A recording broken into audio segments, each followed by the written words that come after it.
अगर लेकिन आप एक फ़िल्म देखते हैं और 3-4 दिन, 5 दिन, 10 दिन में आप भूल जाते हैं उसको, तो फिर वो सच में आपका ड्रीम नहीं था, वो आपको दिखाया गया था, आपका ड्रीम बनाया गया था। या फिर कोशिश करना चाहिए कि किस तरीके से वो रियलिटी के, अगर बहुत स्ट्रॉन्ग डिजायर होगा तो किसी न किसी तरीके से पहुँच जाएंगे। लेकिन भटकाव जब आता है, उस जो आप क्वेश्चन पूछ रहे हैं कि भटकाव आ जाता है कि ये करे या ये करे और कहीं के नहीं रह जाते हैं उस केस में, तो उस केस में हम लोग को फिर अब रियलिटी देखना चाहिए। वो तो मेरे सपने हैं, अब रियलिटी देखना चाहिए कि एक्चुअली मेरे पास क्या क्या है। और झारखंड की बुक को 3-4 बार पढ़ ले, क्योंकि उसमें आपकी 1 या 2 बुक पढ़नी होती है और आपके 100 क्वेश्चंस आते हैं, मतलब 50% कवरेज रहता है। नए साल में हर कोई अपनी योजना तैयार करता है आने वाले वर्ष के लिए, ताकि वो आगे साल में वो क्या करेंगे और कैसे अपने लक्ष्य को प्राप्त करने के लिए काम करेंगे। मेरे साथ सावित्री हैं। Savitri Jharkhand public service commission में प्रथम स्थान प्राप्त की थी पिछले वर्ष, और इस बार वो ट्रेनिंग कर रही हैं ताकि आने वाले समय में लोगों को सेवा प्रदान कर सके। सावित्री, आपका बहुत बहुत स्वागत है आपका। Thank you so much, thank you. नया साल में विद्यार्थी योजना बनाते हैं कि वो आगे साल में क्या करेंगे, क्या पढ़ाई करेंगे, क्या तैयारी करेंगे। तो लोग जो जेपीएससी में आना चाहते हैं उनके लिए हम आज बात करेंगे कि कैसे लोग तैयारी करें, कैसे शुरुआत करें।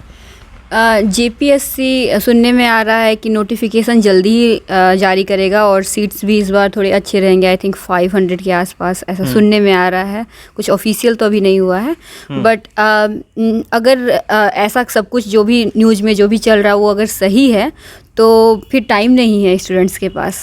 क्योंकि अगर नोटिफिकेशंस 3-4 महीने में आ जाते हैं तो सबसे पहले मैं जेपीएससी के जितने भी एस्पिरेंट्स हैं उनको कहना चाहूँगी कि आप शुरू करें मेंस के प्रिपरेशन से। मेंस का सिलेबस बहुत अच्छी तरीके से लिखा हुआ है, कुछ 12-15 पन्नों का है, तो आप उसे प्रिंट कर लें और आप लाइन वाइज करते जाएं कि लाइक नंबर 1 ख़त्म हो गया, नंबर 2 टॉपिक ख़त्म हो गया, ऐसे करके आप मतलब कि चारों जो 4 पेपर्स आते हैं चारों का अच्छे से कर लें। आपको मतलब कमांड होना चाहिए कि ऑल 4 पेपर्स में आप अच्छे से कंटेंट तैयार कर पा रहे हैं। अब जैसे ही आपका कंटेंट तैयार हो जाएगा उसके बाद लिखने की बात आती है। लिखना उतना ही इम्पोर्टेंट है जितना कंटेंट तैयार करना है, क्योंकि लिखने का भी एक स्किल होता है, आपको अच्छी तरीके से प्रेजेंट करना होता है।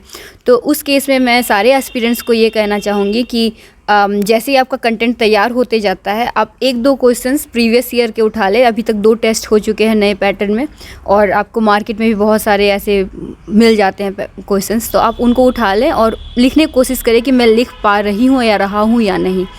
और पहले मेंस का तैयारी करना बहुत ज़रूरी है। जैसे ही नोटिफिकेशन आ जाता है और आप फॉर्म भर देते हैं और आपको लगता है कि कुछ दिनों में 2-3 महीनों में अब मेंस प्रीलिम्स होने वाला है, तो आप पूरी तरीके से प्रीलिम्स की तरफ शिफ्ट हो जाइए। प्रीलिम्स की तरफ में झारखंड वाली जो बुक है, जो भी किसी भी पब्लिकेशन की आप उठा लें और झारखंड की बुक को 3-4 बार पढ़ लें, क्योंकि उसमें आपकी 1 या 2 बुक पढ़नी होती है और आपके 100 क्वेश्चंस आते हैं, मतलब 50% कवरेज रहता है। 200 में 100 क्वेश्चंस पूरे के पूरे झारखंड से आते हैं आपके, तो more than 50% I would say कि कवरेज रहता है। तो इसीलिए आप झारखंड पे ज़्यादा प्रायोरिटी दें, झारखंड के सिलेबस को, झारखंड के टॉपिक्स में ज़्यादा प्रायोरिटी करें for the prelims examination. But again आपको जब प्रीलिम्स हो जाता है उसके बाद आप फिर से मेंस फोकस हो जाए, उसमें फिर झारखंड का उतना वेटेज नहीं रहता, उसमें झारखंड का वेटेज लेस देन 10% रहता है। तो आप उसी तरीके से फिर मतलब आपको मतलब कॉन्स्टेंटली बहुत स्मार्टली स्विच करना पड़ेगा। और ऐसे होता है कि स्विच करने के लिए आप क्या देखें, क्या देख के स्विच करें, किस चीज़ को देखकर आप आगे बढ़े, उस केस में आपको सिलेबस ही आपका हेल्प करेगा। आपका जो सिलेबस है, आपके जो प्रीवियस ईयर क्वेश्चन है, वही आपके kind of guiding stars, north star की तरह काम करेंगे। तो योजना तय करेगा कि आप लक्ष्य तक आसानी से पहुँच सकते हैं। बिल्कुल वही आपको हेल्प करेगा। अभी के समय में युवाओं में बड़ा भटकाव हो जाता है, उनका योजना तय होता है जो वो फिल्म देख लिए हैं उसके अनुसार। मान लीजिए दबंग देख लिए तो उनका मन करता है कि वो आईपीएस अधिकारी बन जाए, पुलिस वाला बन जाए, और अगर दंगल देख लिए तो कहते हैं कि नहीं अब तो हम कुश्ती लड़ेंगे। तो वो भटकाव हो जाता है, वो कहीं के नहीं रह जाते हैं, कहीं नहीं पहुंच पाते हैं। हाँ, मतलब ऐसा केवल युवाओं में ऐसा नहीं होता है कि मतलब कि केवल उन्हीं लोग में होता है। आई थिंक सब में होता है। आई थिंक हम लोग भी जब फिल्म देख के निकलते हैं दबंग तो लगता है कि हाँ, या फिर जो भी दंगल देख लिया, जो भी देख लिया, लगता है कि अरे वाह, मतलब कि something to look forward to, like maybe ऐसा हो सकता है कैरियर ऑप्शन। तो ये एक अच्छी बात है कि आपका एस्पिरेशंस उतना ऊंचा तक है, आप एस्पिरेशंस देखते हैं कि मुझे नेशनल लेवल में आपको कुश्ती का कंपटीशन में या इंटरनेशनल लेवल में आपको कुश्ती कंपटीशन में पार्ट करना है, भाग लेना है। तो उस केस में एक तरीके से होता है ना कि आपकी आकांक्षाएँ बढ़ने लगती है, तो आपकी आकांक्षाएँ बढ़नी एक अच्छी बात है। लेकिन भटकाव जब आता है, उस जो आप क्वेश्चन पूछ रहे हैं कि भटकाव आ जाता है कि ये करे या ये करे और कहीं के नहीं रह जाते हैं उस केस में, तो उस केस में हम लोग को फिर अब रियलिटी देखना चाहिए। वो तो मेरे सपने हैं, अब रियलिटी देखना चाहिए कि एक्चुअली मेरे पास क्या क्या है, मेरे सराउंडिंग में क्या क्या मेरे पास रिसोर्सेस है। अगर मुझे फाइटिंग करना है या फिर मुझे दंगल जैसे मतलब कि ऐसे किरदार में आना है, अपनी ज़िंदगी को इस तरीके से ले जाना है, तो क्या मेरे पास रिसोर्सेस हैं, साधन है? मेरा रियलिटी क्या है? मेरा ड्रीम तो है, लेकिन मेरा रियलिटी क्या है? अगर रियलिटी से अगर नहीं मैच खाता है तो या तो मतलब कि वो कर सकते हैं कि अपना ड्रीम बदल सकते हैं, या फिर कोशिश करना चाहिए कि किस तरीके से वो रियलिटी के, अगर बहुत स्ट्रॉन्ग डिज़ायर होगा तो किसी न किसी तरीके से पहुँच जाएंगे। तो इससे मतलब एक्चुअली अगर आपका ड्रीम बहुत स्ट्रॉन्ग रहेगा ना, जैसे कि आपको सच में वो करना है, सच में कुश्ती कंपटीशन में भाग लेना है, तो आप मतलब कि तो वो आपको सोने नहीं देगा, काइंड ऑफ लाइक तो आपको लगेगा कि नहीं वही इसी के लिए मैं बनी हूँ। अगर लेकिन आप एक फिल्म देखते हैं और 3-4 दिन 5 दिन 10 दिन में आप भूल जाते हैं उसको, तो फिर वो सच में आपका ड्रीम नहीं था, वो आपको दिखाया गया था, आपका ड्रीम बनाया गया था, राइट? वो एक मीडिया परसेप्शन के द्वारा आपको करवाया गया था, तो फिर आप आराम से उसे जाने दें। लेकिन अगर वो आपको बार बार आपको मतलब कि रीइन्वोगरेट कर रहा है कि करना है, तो फिर आप उसको फॉलो करें।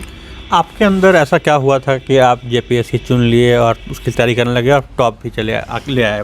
मतलब मुझे ये था कि मतलब मेरे अंदर मुझे तैयारी कर सिविल सर्विसेज में आना था उस टाइम, और आई गेस एक मतलब कि पढ़ने में अच्छा लगता था। लाइक फॉर एग्जांपल अगर मैं जब शुरू कर देती थी तो मैं बैठ जाती थी 4 घंटे 5 घंटे और मुझे टाइम का पता नहीं चलता था।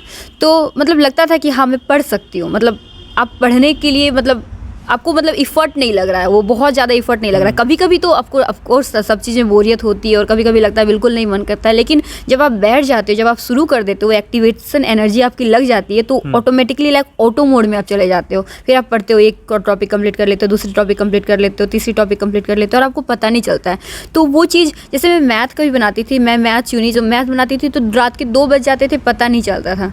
और कभी कोई और टॉपिक उठा लेती थी जो मुझे समझ नहीं आता था ज़्यादा, तो फिर 11 बजते फिर उसको पढ़ने का मन नहीं करता था। तो उस तरीके से आपको खुद चुनना पड़ेगा, वो आपके लिए ही डिपेंड करेगा कि आपको क्या पसंद है वो चीज़। युवाओं में भटकाव बहुत ज़्यादा देखा जाता है, आपके जीवन में भी आया होगा, आपने कैसे लड़ा और विजय प्राप्त किया? भटकाव मेरी ज़िंदगी में मतलब हाँ मतलब हमेशा, जैसे कि आपको कैरियर पाथ चुनने में हमेशा आता है। फॉर एग्जांपल जब मैं IIT बॉम्बे में थी तो 2 कैरियर पाथ थे, PhD करूं या फिर इधर सिविल सर्विसेज में आऊं, या फिर ऐसे ही रिसर्च करते रहूं, like kind of like academia में जाऊं या फिर इधर ग्राउंड में आऊं, इस मतलब सिविल सर्विसेज की तरफ आऊं। तो उस टाइम मतलब प्रॉब्लम हो गया था, मतलब इट्स नॉट ईजी, लाइक मतलब बहुत ईजी नहीं होता है कि हाँ क्या करें, क्योंकि दोनों तरफ के स्टेक्स बहुत हाई रहते हैं, रिस्क बहुत हाई रहते हैं। आई गेस बहुत टाइम मैं क्या कर देती थी, मैं पाथ में छोड़ देती थी, रास्ते में छोड़ देती थी कि किधर ले जाए, like let the path decide kind of.